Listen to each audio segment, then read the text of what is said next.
क्या ये सच है कि नासा ने $1 मिलियन से भी ज्यादा खर्च करके एक ऐसा पेन इजाद किया जो खला में लिखने की सलाहियत रखता हो, जबकि दूसरी तरफ रशियंस जो सिर्फ पेंसिल इस्तेमाल किया करते थे।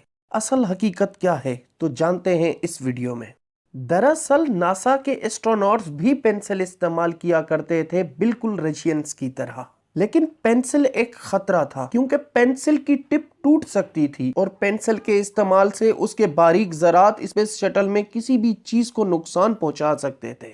और पेंसिल एक आतिशगीर मादा है और उसको आग भी लग सकती थी। जनवरी 1967 को बाकी खदशात अपोलो 1 के आग लगने ने बढ़ा दी। अपोलो 1 की तबाह होने पर उसमें मौजूद 3 एस्ट्रोनॉट्स भी मारे गए थे। लिहाजा नासा अब कोई ऐसी गलती दोहराना नहीं चाहता था जिससे कोई अपोलो 1 जैसा हादसा रोनमा हो सके।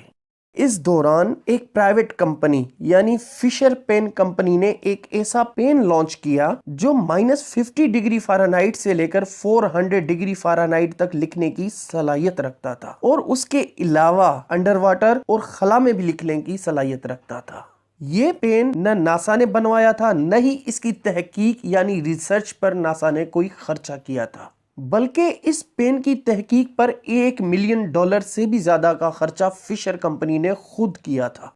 और इस पेन का नाम AG7 यानी एंटी ग्रेविटी स्पेस पेन रखा गया था।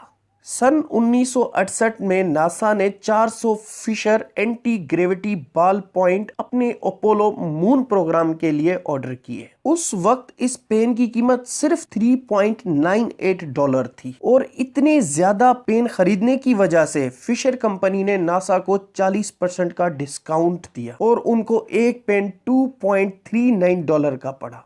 और इसके अगले साल ही रशियंस ने भी यही 100 फिशर पेन्स को ऑर्डर किया और उनको भी 40% का डिस्काउंट दिया गया और उसी कीमत में पेन दिया गया जिस कीमत में नासा को दिया गया था। अब इस पेन का नया वर्जन जिसका नाम शटल पेन है और इस पेन को आप भी खरीद सकते हैं जो कि सिर्फ $50 में अवेलेबल है।